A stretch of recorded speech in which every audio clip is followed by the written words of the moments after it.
The Fred Allen Show, brought to you by Ipana Toothpaste for the smile of beauty, Sal Hepatica for the smile of health.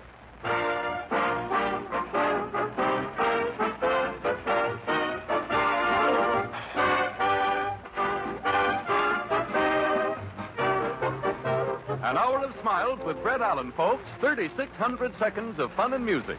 Fun with our star comedian, Fred Allen. Flashes of humor with our guest star, Ned Sparks. Music with Peter Van Steeden, the Merry Macs, and Win Murray. And the time has come. It's the Fred Allen Show.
Ladies and gentlemen, we celebrate the opening of our new fall series by bringing you that lovable buffoon, that man about clown.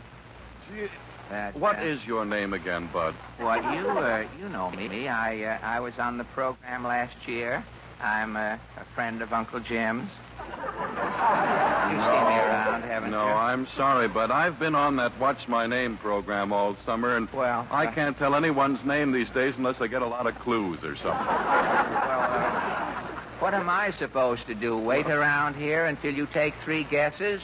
Suppose you give up, then I'm a nobody. Well, if I only had a clue or all something. All right. Now, look. Yes. This first clue pays $10. Oh.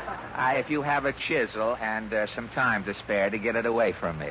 I was born in 1897. Yes. As a baby, I played with the rattle in my father's second-hand car. Yes. When I was 4 years old, my mother woke up one night and found me out in the backyard flying a kite. Now, what's my name? Flying a kite? Uh-huh. Oh! Then you Oh, too late. Did you ever see 7 seconds go so quickly? No. Now, this second clue pays $9. Yes. When I was 16 years old, I made a date with the Floridora Sextet. I had 5 girls left over that evening. I founded the YWCA. When I was 18, an apple fell on my head, and I discovered gravity. Now, what's my name? Oh, that's a cinch. Sir Isaac. Oh, isn't that? Isn't that interesting? You were on the right track, too. Now, this third clue pays $8. And speaking of $8, Von Zell, I am the man who loaned you $8 last spring and never got it back. Now, what's my name? Fred! Yes, Fred. And you can pay me that dough right this very minute. Well, here he is now, folks. Fred Allen in person.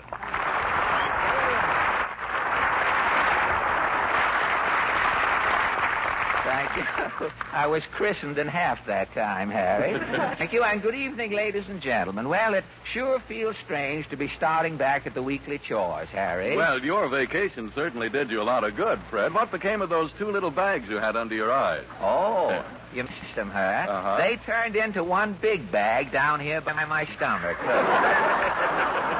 You see? Yeah, no wonder I didn't recognize you with that double chin you're wearing. Oh, it goes way down to here. Yes, the cooking in that summer hotel this year went to my neck, I think. Most of it I couldn't get down any farther. If I get another chin, Harry, I'll have to stop wearing collars and get a snood for the front here. Well, snood or no snood, Fred, it's certainly snood to have you back. Nice of you to say so, Harry. Now, how about getting started? Is everybody here? Yeah, I guess so. I'm on deck. Well, that takes care of the trivia, doesn't it? Now, what about the joke writers? Are the boys here, the two boys? Oh, Mr. Allen, now we hot, eh, Sam? Hot ain't the white, Sam. That's killing him, Sam. And how, Sam? Am I right, Sam? Sex back. I'll never be the Sam after this. Wow, I'm in mid-season form already. Have you boys got plenty of new jokes for the program? Have we? Take it away, Sam. Okay. I just got a letter from a debutant. What do you hear from the snob? Get it? Something tells me this is going to be a short season, boys. He didn't get it. Now, who else is here, Harry? Well, Mrs. Trask is waiting, Fred. Mrs. Trask? Mrs. Trask, you know, the woman who starts the laughs in the studio audience. Oh, yes. You are on the qui-vive, of course, Mrs. Trask. Yes, sir, Mr. Allen. I'm fit as a hyena and ready for smirk. Well, that's fine. No, not that. Not yet, Mrs. Trask. You know, you don't have to laugh. Look in your contract. You don't have to laugh until the program starts. I know. I'm just warming up. Well, fine. You get back in the incinerator, and we'll baste you on the half hour. Now, let me see. Is anyone missing? Are we all... Hello, Mr. Allen. Oh, Portland. I had forgotten all about you. Well, you certainly are the picture of health, Portland. Yes, I'm trying to take off 10 pounds. Oh, I'm in the same boat. You're the picture of health, but you're overdeveloped. You've overdeveloped yourself, as it were. Mrs. Trask, you bad girl. Not yet. You mustn't rush into those things. I wasn't laughing at you. Oh, you were improvising, were you? No, I happened to think of the salary you're paying me.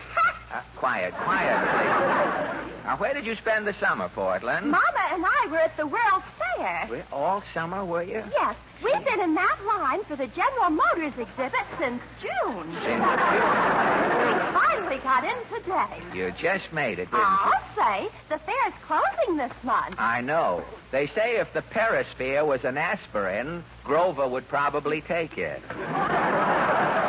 Well, thanks for popping in, Portland. I've written a speech to welcome you back to radio, Mr. Allen. Well, it's very nice. I appreciate it. Huzzah with salutations and welcome back today. Not now, Portland. Can't I speak my piece? A little later. I've got to get the program started. Yes? Mr. Allen? Yes? Are you starting back on the radio tonight? Yes? That's done it. Goodbye, all. Still killing them, eh, Allen? Oh, it's you, Van Steeden. It isn't Glenn Miller. You're telling me. The program can use Glenn Miller this year, if you want my opinion. If you want my opinion, the program can use Bob Hope. Now, look, you fugitive from an audition. No, wait. Well, he started it. Well, He Fred, said I know, but this is the first program of the season. Let's all start off friends. It's this to Shane by me, as the saying goes. As the saying went. That crack got so ripe it fell off the hit parade 6 months ago. Well, overlook it, Fred. Come on, let's have harmony in the cast. Well, it's more than we ever got from Van Steeden's welding outfit, I'll tell you. All right, now come on, fellas. Shake hands. Press the flesh, Allen. Bragging, hey? Well, all right, Oh, well, now that's more like it. Now you're friends. Wait a minute. I've been robbed. What do you mean, Rob? All I did is shake hands with you. Come on, Allen. Where's my hangnail? Well, how is that? Accused of... Huzzah with salutations and welcome back today. No, not now, Portland. But when do I welcome you? Later in the program. This is later, isn't it? Well, it's later than it was, yes, but not late enough. Now, I've got to start the show now. Things are... Oh. Yes, you'll catch on when I get going. Are the mighty Allen Art players here? To be or not to be? And that's just one of the questions tonight, folks. We're all set. A fanfare, Van Steeden. See? Knocking already, and I haven't even started. Come in. Yo, Mr. Allen. Yes, if you're looking for the Woodlawn Cemetery... No. Oh, now, you're just kidding me. You've just given your pallbearers the slip, I can tell. No, honest. I'm here on business. What business? Who are you? I am Caldwell Sprague, radio program creator. I'm here to start creating. Well, who says I need a program created? Your sponsor. Oh, the sponsor. Yeah, you've been doing the same program too long. Newsreels, people you didn't watch is the same actors. Oh, and you are here to create. Yeah. I'm creating a whole new program. Where's Van Steeden? Right here, Mr. Sprague. You're fired. What? Now we're getting someplace. Well, Mr. Sprague, my orchestra's perfect. You and that poor man's Philharmonic. The public today wants swing. But I've got a new swing band this year. Well, okay. I'll start creating a good swing quartet to go with the band. We don't need a swing. We've got the best swing quartet in the country, Mr. Sprague, the Merrimacks. The Merrimacks, eh? Are they hep? Are they hep? I tell you what I'll do. I'll just have them run through a number for you. It's called Good Morning, Mr. Zip, Zip, Zip.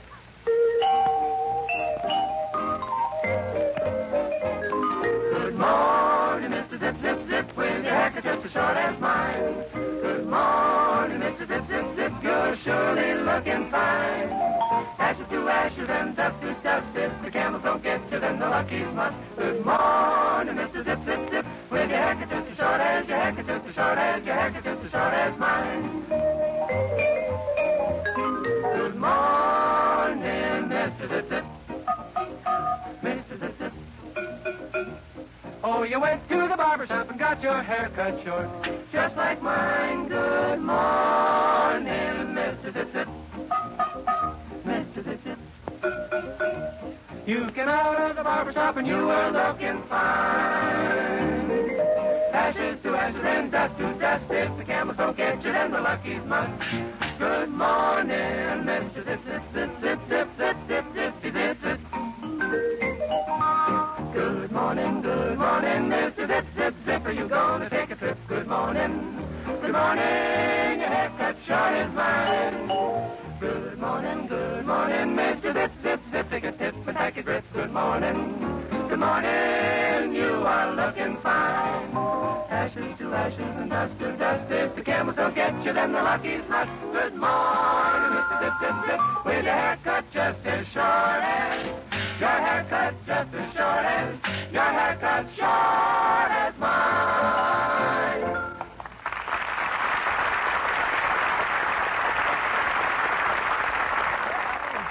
How was that, Mr. Sprague? Oh, boy, the Merrimacks is in. All four of them? They're very swell. nice of them. Now, let me see. What are you creating next? I think I'm in the mood for a short commercial. You're in the mood for a short commercial. Well, fine. You go right ahead and create. Well, gee, I don't think I can right now. You see, I got an awful headache, and I feel so dull and low-key. Well, we can take care of that for you, Mr. Sprague. We have a very special service that's meant for everyone who feels like you do. Now, you just listen to Harry Von Zell. Well, the truth of the matter is that nearly every one of us at some time or other feels sluggish and under the weather, or we have a dull headache resulting from a stomach that's upset because of overindulgence in eating or drinking. Well, now that's when a glass of sparkling Sal Hepatica helps give you a faster comeback. We say Sal Hepatica because if you take something with a laxative action only, you do nothing to counteract excess gastric acidity.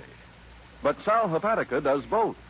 As so many physicians will tell you, Sal Hepatica not only brings you speedy yet gentle relief, it also counteracts excess gastric acidity, which chases that sickish feeling fast. so get an inexpensive bottle of Sal Hepatica at your drugstore tomorrow. Remember, the better you feel, the better you look. And you feel better faster when you take gentle, quick-acting Sal Hepatica.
that was swell. What was that, Mr. Allen? Peter Van Steeden and his new swing band played Jump and Jive for you, Mr. Oh, Sprague. that's okay. Now, let me see.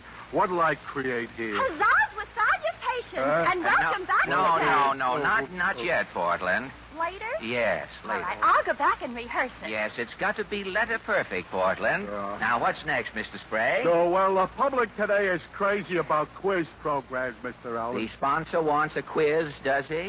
Yeah, or a reasonable facsimile. Or a reasonable facsimile. Yeah. Well, we've beaten the sponsor to it, Mr. Sprague. We've already prepared a midget quiz. Oh, boy. Uncle Jim has selected a committee of 3 from our studio audience, and I see the folks are taking their seats at the conference table, so I'll join them over here. Good evening, lady and gentlemen. I don't have to tell you that our quiz is entirely unrehearsed, ladies and gentlemen. I know that you'll get the idea as we go along here. Anything is apt to happen, even I can't tell you. First, in order to make sure that people do not confuse our quiz program with information, please, I'm going to... You can't tell. Kieran may be in the woodpile here. I'm going to ask the names of our contestants. May I ask your name, please?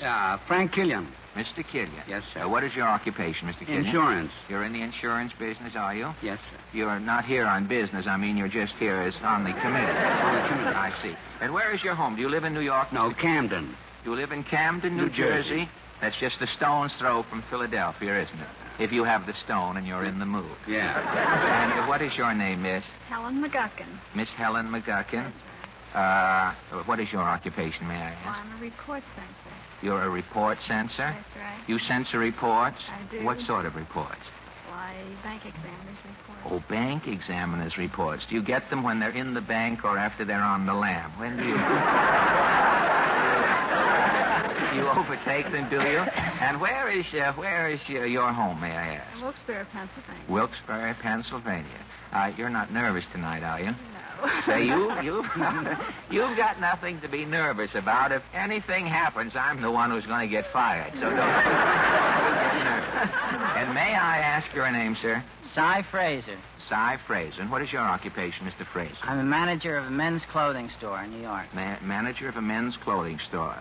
It's too bad I got this suit yesterday. You could have probably gotten it for me wholesale if I'd only held off and not know it. Now, on most of the quiz programs, ladies and gentlemen, the contestants never meet. For instance, you might be on a Professor Quiz with a beautiful girl. Professor Quiz never introduces you. The program is over. You've helped make the professor a big hit. The program is over, and you both go your separate ways. Who knows? Had you met the beautiful girl, romance might have ensued. Or if it had been you, Mr. Killian, in the insurance business, you might have sold her a 20-year endowment policy. But we're not going to have that. On our quiz, all of our contestants are going to be properly introduced. Now, Miss McGuckin, this is Mr. Fraser. May I present Mr. Fraser? Miss McGuckin, may I present Mr. Kilrain? And Mr. Fraser, would you meet Mr. Kilrain? How do you do? Now, if we only had a deck of cards, we could turn this thing into a bridge game. Now, I guess we're all ready. Our quiz, ladies and gentlemen, is called Picking on Harry. Is Harry here? If Mr. Von Zell will turn around.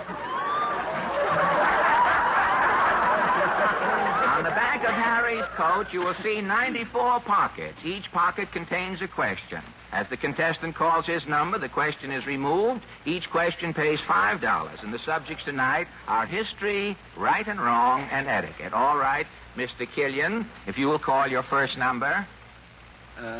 52. Number 52 for Mr. Killian. If Portland, can you find it? How is Pickens on Harry? Your question is a question in history, Mr. Killian. Who bought Manhattan Island for $24 and a bottle of whiskey? You remember the gentleman's name, do you? Was he a Dutchman? Yes, he was. I don't know his nationality. I've got the answer here, but don't kibitz on me.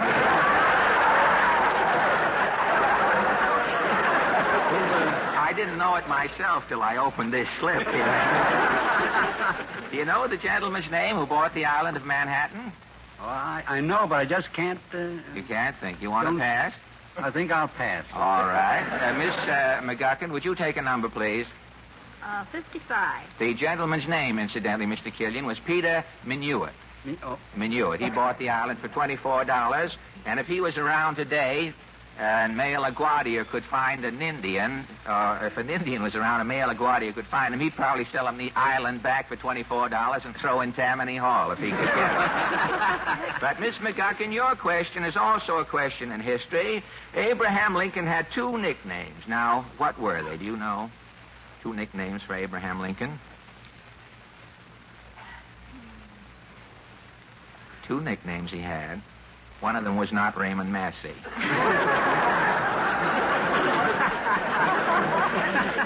was Silent Abe, wasn't it? No, one was not Silent Abe. He was quite loquacious, I might say, with a man named Douglas. They toured the country as an act. Number 2, as I recall. Do you know the names? I'm afraid I can't give you any more time. Honest Abe and Father Abraham. Geez, I'm doing better than information preacher. Haven't lost anything up to now. And Mr. Fraser, if you'll take your number, please. 60. 60. That's also in history. The questions are history. Thank you very much. You're doing very well. I hope nobody goes over 100. We'll be down on Harry's legs and there aren't any pockets. Mr. Fraser, if George Washington was the first president of our country, who was the first vice president? John Adams. That is correct, Mr. Fraser, and you are about to relieve me of $5, which I shall give you as soon as we're through here. Is this your, Mr. Killian, would you take your second number, please? 83. 83. Mr. Killian wants 83, if we could have it.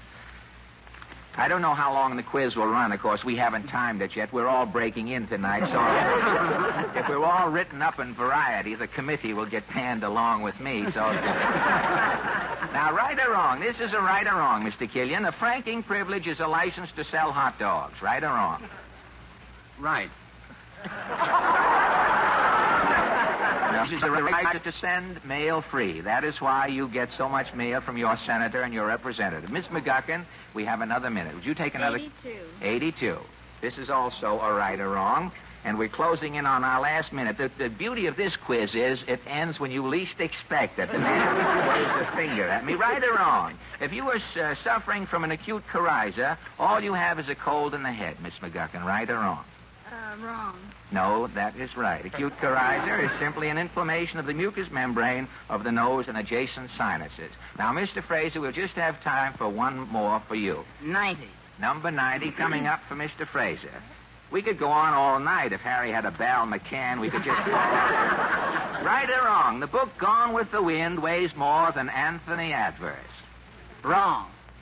No, Gone with the Wind, no, wrong, wrong is wrong.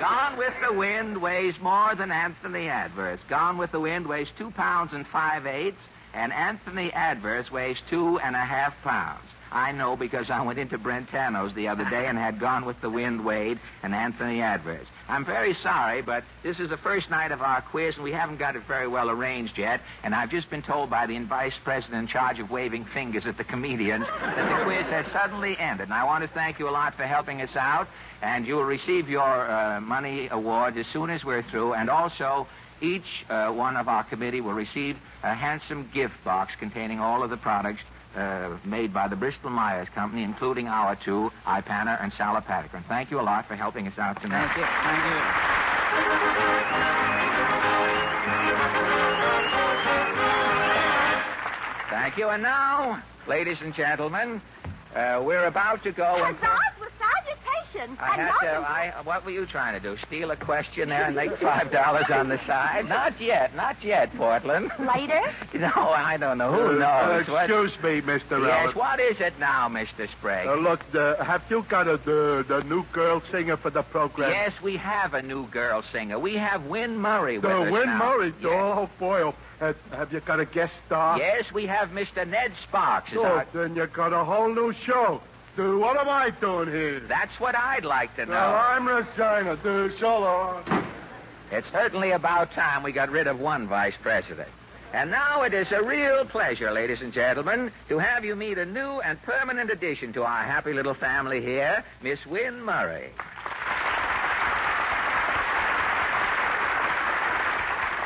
Thank you. Thank you. Isn't she cute? That's all you, isn't it, Wynne? What are you going to sing tonight, Wynne? How would you like to make your first appearance for us, singing that number you did so well on The Boys from Syracuse? Sing for your supper? Yes. Is that the one? Sing for your supper and you'll... Take it up from there, will you, Wynne?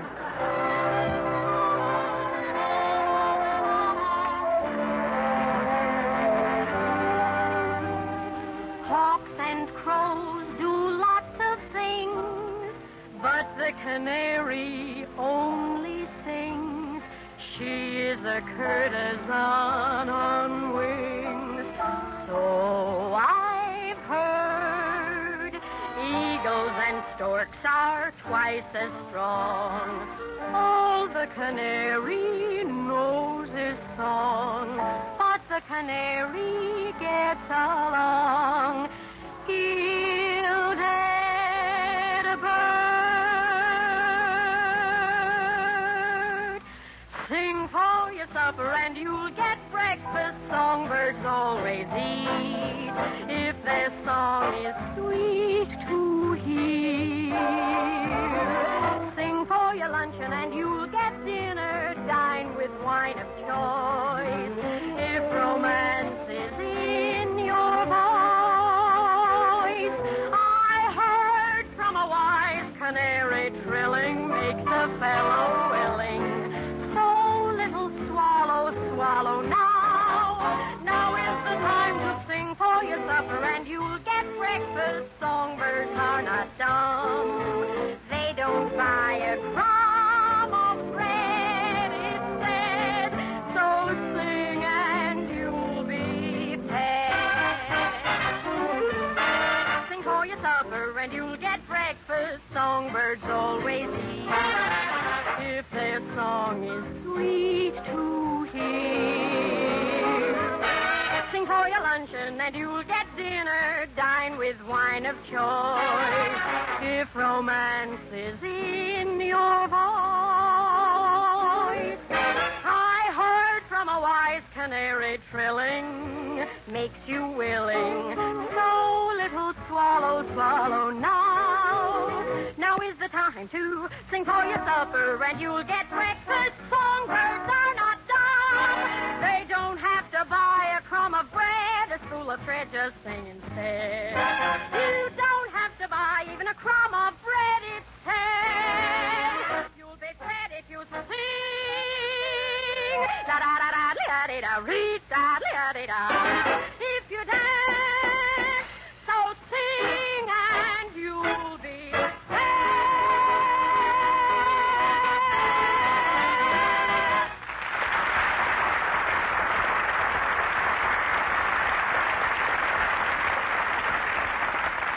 That was swell, Wynne. P.S. You get the job. And now, ladies and gentlemen... The correct time is now 29 and 53 seconds to the very minute. And it's the very minute, too, if you're beginning to catch a cold, to take Sal Hepatica. Recommended by so many physicians because it gets after colds in two prompt ways. First, as a laxative, Sal Hepatica is quick, yet gentle acting. And speed is mighty important in fighting a cold.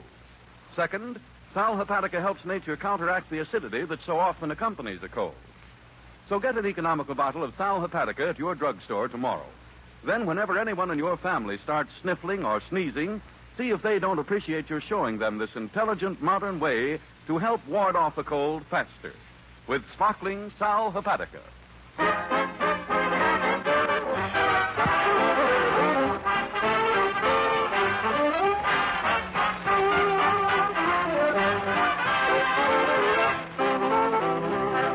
Gentlemen, the Fred Allen Show continues immediately after a short pause for station identification.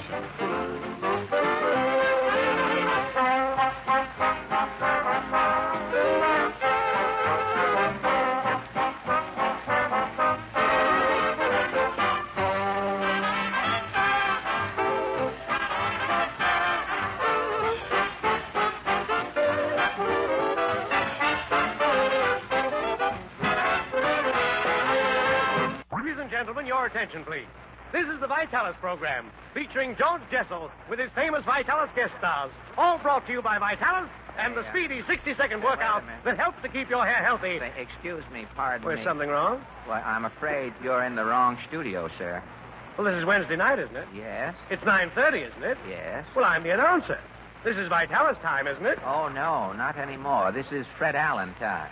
What became of the Vitalis program? Well, the Vitalis program is now on Friday nights at 9:30. Oh. Well, why doesn't somebody tell me these things? Say, Harry. Yes, Fred. Harry, if you see a cigar outside with Georgie Jessel dangling from the end of it, tell Georgie he's on Friday nights from now on, Right, will you? Fred, I will. Thanks a lot. No, not yet, Portland. Later? Yeah, any minute now. Tonight, ladies and gentlemen, to start our guest star policy, we have intercepted a star on his way to Hollywood. His face is as well known to you as the face on the barroom floor. He is a melancholy chap, a sulking pantaloon, who has probably made everyone in the world but himself laugh. Meet that tycoon of gloom, that past master of raucous invective, Mr. Ned Sparks.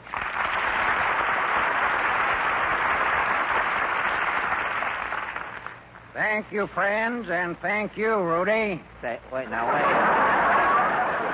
What's going on? Everybody's mixed up here tonight. I'm afraid you, too, are a little confused, Mr. Sparks. This is the Rudy Valley program, isn't it? No, I'm not, You're talking through your nose, aren't you? Yes, but I'm not Rudy. It just so happens I talk through my nose. How do you whisper? Talk through one nostril? No, I hold my nose. With some of those jokes you've been telling El Fideldo, you should. Now, look, Mr. Sparks, my nose is my business. Your business is in the red, brother. Now, wait a minute, Ned. Let's start this interview over. Not me. I got on my nerves the first time. Well, now we've got something in common. One of us is slumming mentally, Rudy. Not Rudy. But look, one thing at a time, Mr. Sparks. First, this is not the Rudy Valley program. Rudy went off the air last week. Rudy's out of work, eh? Uh-huh. That explains it. Explains what? Rudy in the auto match yesterday. He was singing to himself. Rudy singing what? My time is my time. Why, I didn't know you sang, Mr. Sparks. What do you think of my voice? And keep it clean.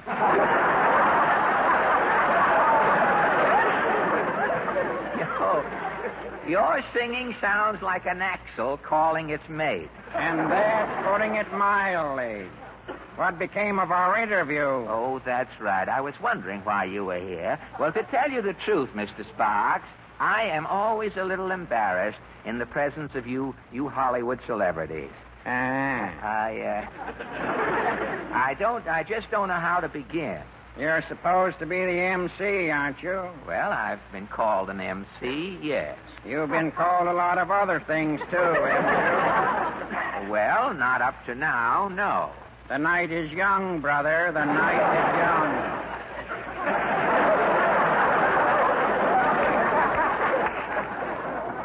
young. You know, it seems funny. You here at the microphone looking at me. I'm here looking at you. We're both looking at each other. Yes, and I'm getting the worst of it.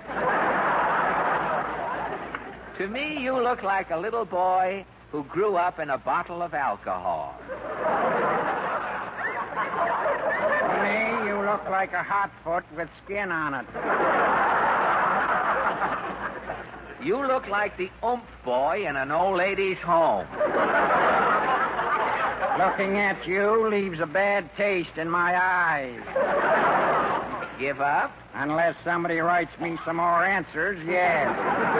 Well, I guess I should ask you a few polite questions now, but I really don't know where to start. Why don't you ask me if I was born? Oh, were you born? No, I'm a self-made man. I double-crossed myself.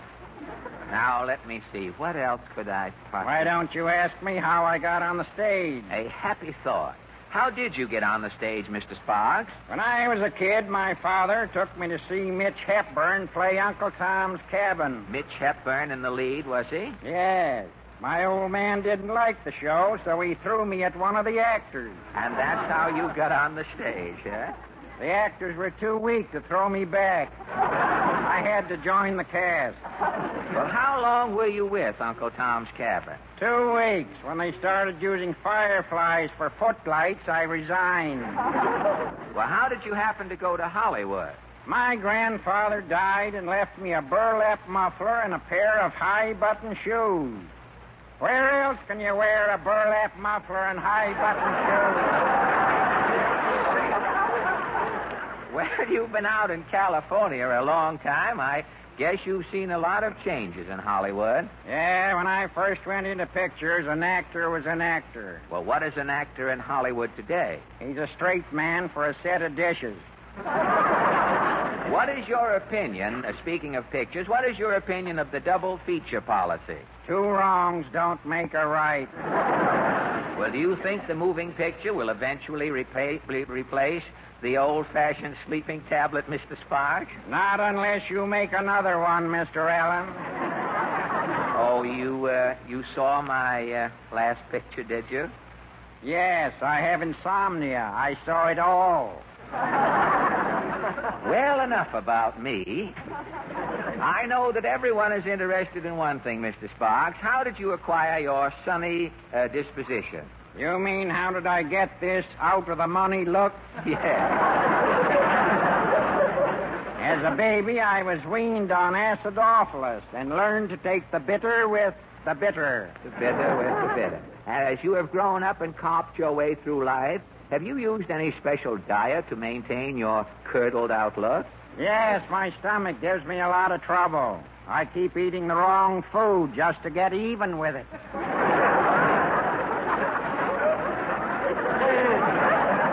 I notice every time I see you in a picture, you have a cigar in your mouth. Where else would I have a cigar in my... No, I just wondered if you smoked. Of course I smoke. You don't think I park a cigar in my mouth to hold up my upper plate, do you? Oh, the lower one. You hold it down.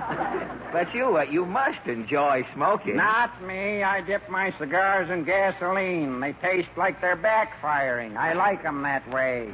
Well, cheer up, Ned. The outlook isn't so bad, you know. Remember that old saying, let a smile be your umbrella? Yeah, did you ever look up and smile when it started to rain? No.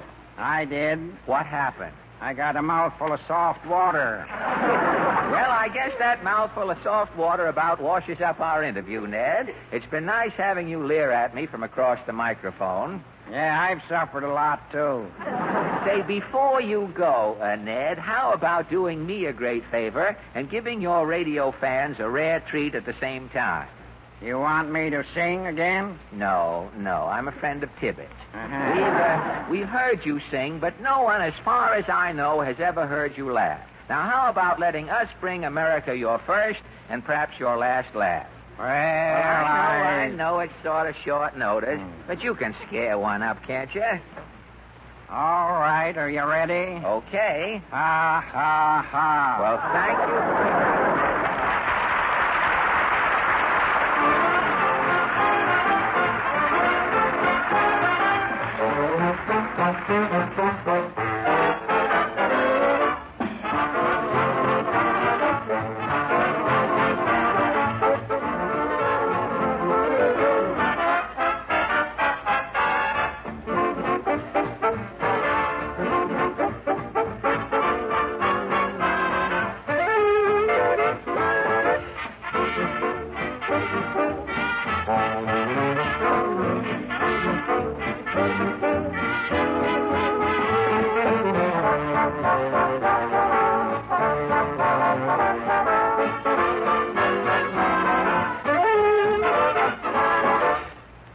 Van Steeden and the Ipana... Pardon me, Fred, before you... This young lady wants to talk to you for just a moment. Oh, really? Mr. Allen? Yeah? It's a pleasure.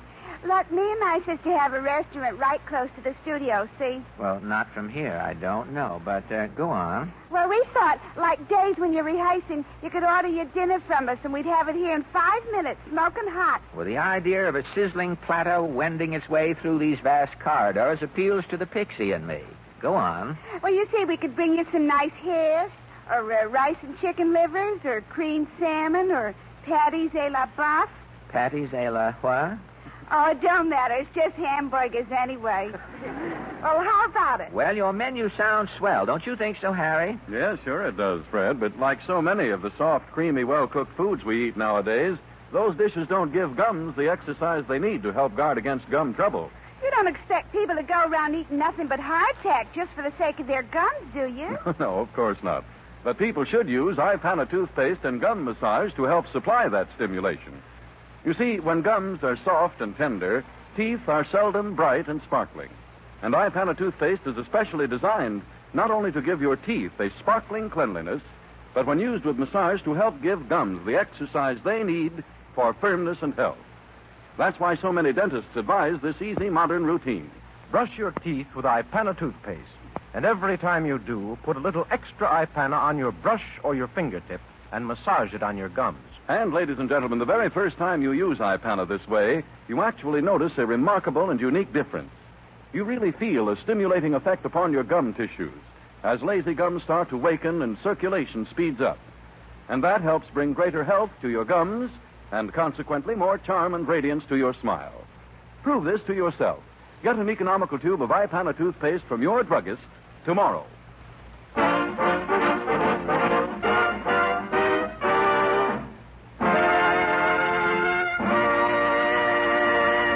And now, ladies and gentlemen, the mighty Allen... Huzzah for salutations. No, not now, Portland. Yes, later on, if you don't mind. The mighty Allen Art Players, ladies and gentlemen, returned from their season of summer stock at the Good Gulf Station on Route 1 north of Stamford. Tonight they present their version of that 20th Century Fox epic of exploration, Stanley and What's-His-Name. Tonight you will hear for the first time the real reason why Henry M. Stanley failed to bring Dr. Livingston back from Africa.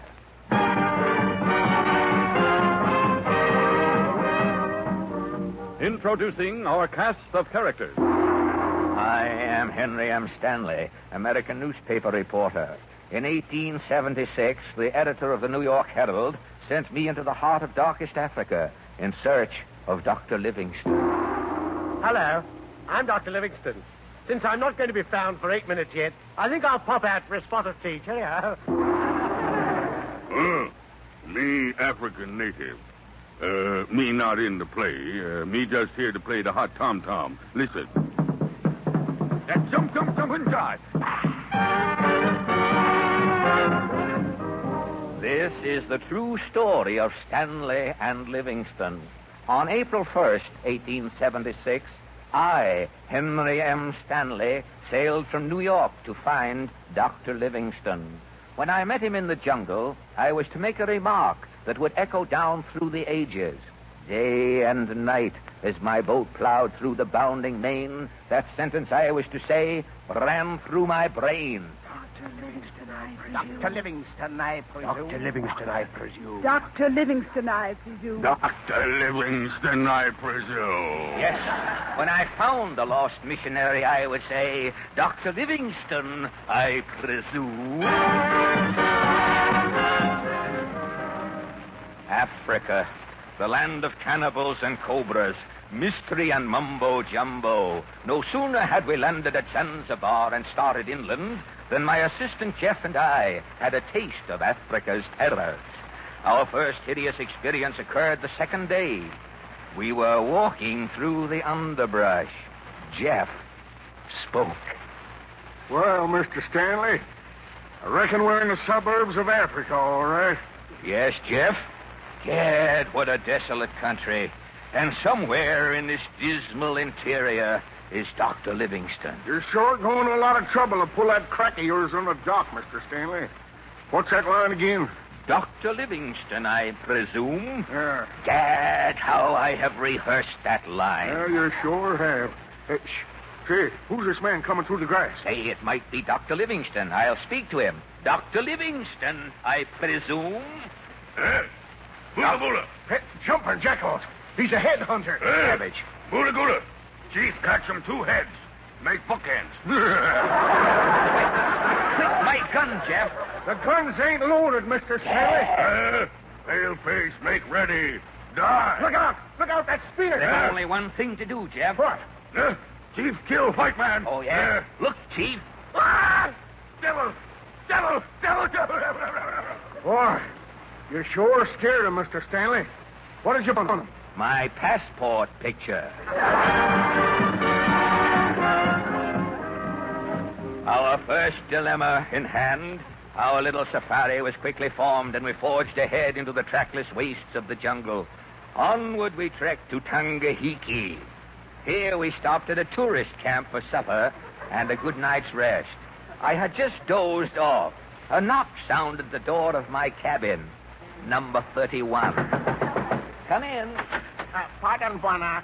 Native runner outside asked to see Mr. Stanley. Bring him in, boy. He may have news of Livingston. I'll rehearse my speech. Dr. Livingston, I presume. Dr. Livingston, I presume. Here Dr. he Livingston. is, Buana. Unga bunga, unga, bombi, fucky chow. What does this winded heathen say, boy? He ran 1,000 miles through jungle. See you. Tango buana, pula, muk, runner, unga lunga. What was that afterthought, boy? He say, are you newspaper man from Yes, America? yes, I am the newspaper man. What does he want? Okay, wogi, boggle ranga tanga pula mak, kikibuk dingo jum jum, rigabong. Oh, Yes, boy, what does he say? He say, confidentially, you think he run for a third time?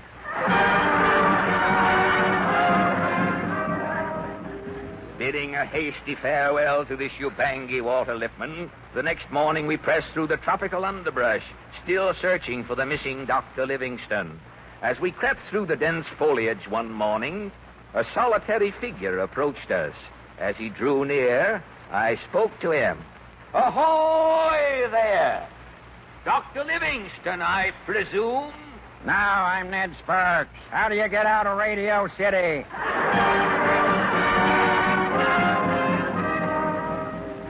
Turning our backs on this mirage, we trekked ever onward.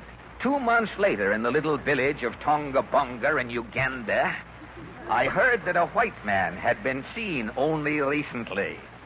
Weakly rehearsing my line, I staggered into the native chief's hut. He spoke to me. Jambo, white man. Jambo, Chief. Welcome, Congo Bongo. Speed limit 10 miles per hour. I'm looking for another white man, Chief. White man? Him come here today, morning. This morning? Which way did he go? Him stop here. Chief have him for lunch. As your guest? As pot roast. Gad, Chief, you have eaten Dr. Livingston. No, not Dr. Livingston. The name on the menu, Frank something. Frank, I don't know any. Frank, excuse, Chief, indigestion beginning. Bring him back alive. Bring him back alive. Bring him back alive. Frank Buck, good dad. Yes, I, Henry M. Stanley, heard the last encore the great animal impresario ever gave.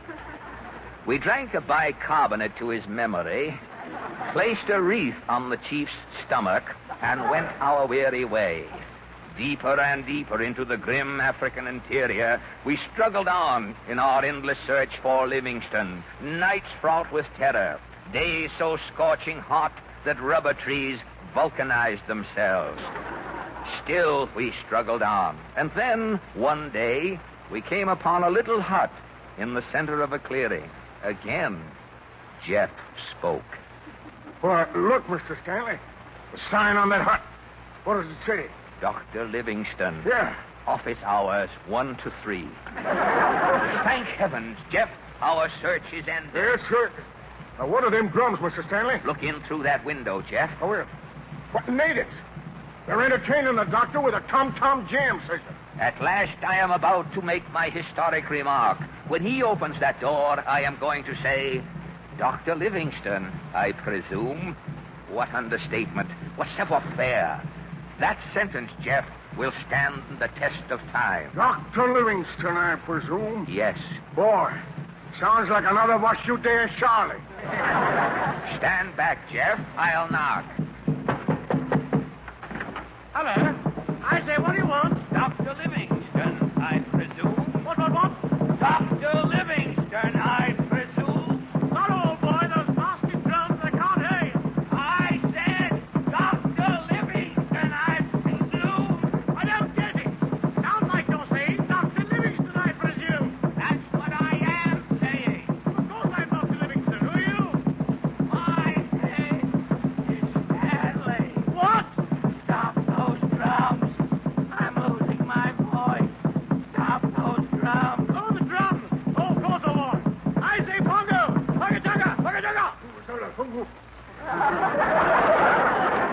Now, Mr. Stanley, just what was it you were trying to say to me? Dr. Livingston, I presume. Ah, laryngitis, I presume. That'll be $2. Oh.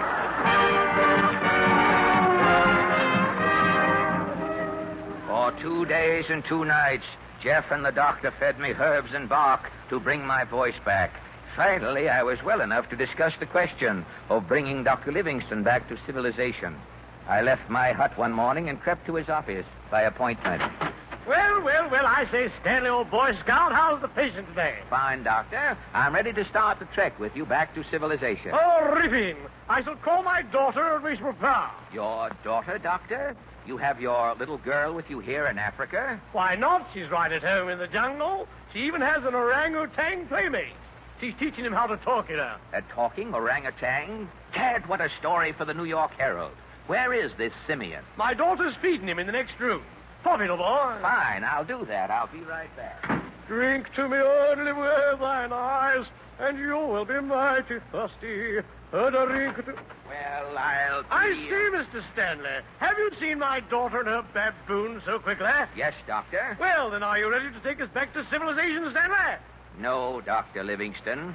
I have changed my mind. You what? You are not going back, Dr. Livingston. Stanley, put down that gun! I am sorry, Doctor. I do this in the interests of humanity. Oh, I'm dying. I presume. Mr. Stanley, what have you done? I've killed him, Jeff. What? You traveled 5,000 miles to find this lost missionary. You had the greatest scoop in history. Why did you kill Dr. Livingston? To keep him from bringing his daughter back to America, Jeff. Her name is Mary. Mary Livingston. Yes.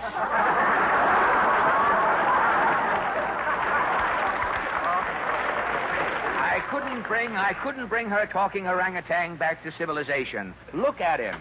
Come in here, you. Well, does he talk? Does he? Say something, Chin. Jello again.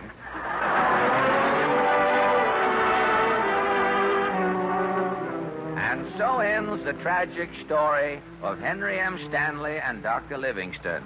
If you doubt this authentic statement of the true facts, ladies and gentlemen, tune in next Sunday night, and you will hear Mary Livingston and her orangutan in a half hour of comedy, I presume.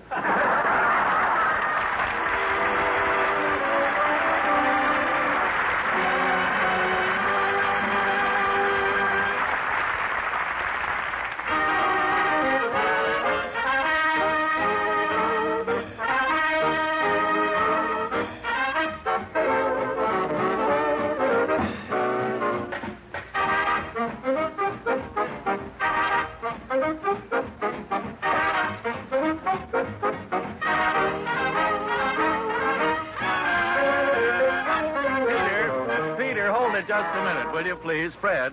Yes, Fred, I Harry. know that you must be exhausted after that dramatic effort. But before the Merrimacs come back to sing again, won't you say just a few words to your public? Oogaboola dogadoo banga wanga.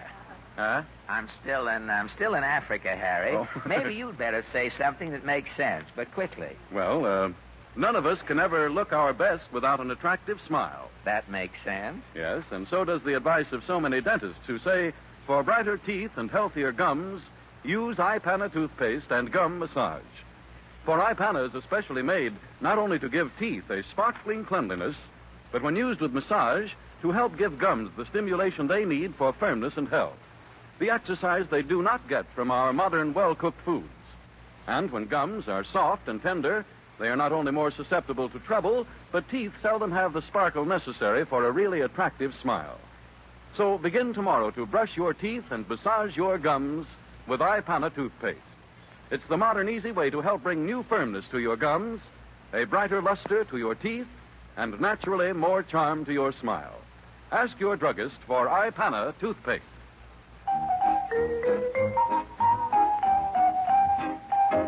We were sailing, looking at the moonlight gleaming on the silent shore, dreaming till we meet once more.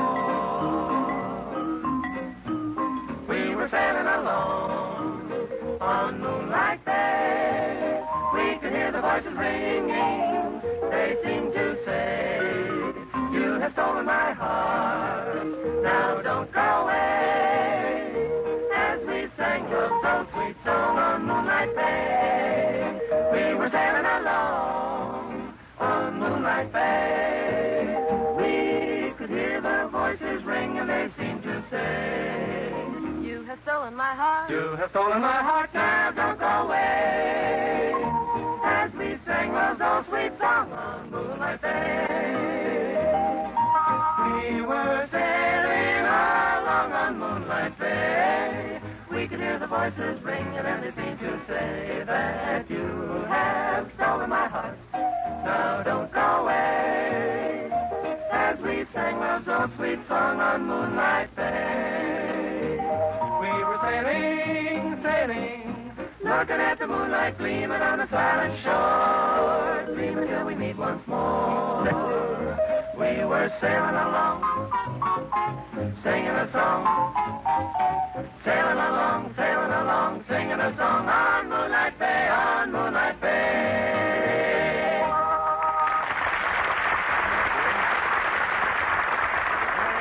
Just completed Moonlight Bay. And now, before our 4-star preview of next week's show, ladies and gentlemen, may we say that this program was brought to you in sincere appreciation of your friendliness toward our famous products. Ipana toothpaste for the smile of beauty, Sal Hepatica for the smile of health. Ipana and Sal Hepatica. Thank you, Harry. And don't forget, ladies and gentlemen, next Wednesday evening we bring you... Huzzas with salutations. And welcome back today. Yes, Mrs. Stanley, we'll see you next week. That's a frame-up, huh? Your song of the week. A roll out of the barrel. Oh, we'll have a... There's no O in roll out the barrel, is there? Oh, yeah, it's the bunghole. Oh,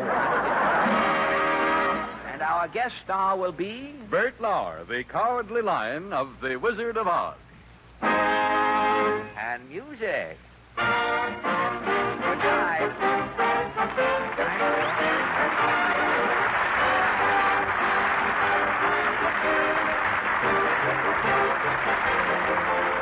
The selection, Are You Having Any Fun, is from George White Scandal.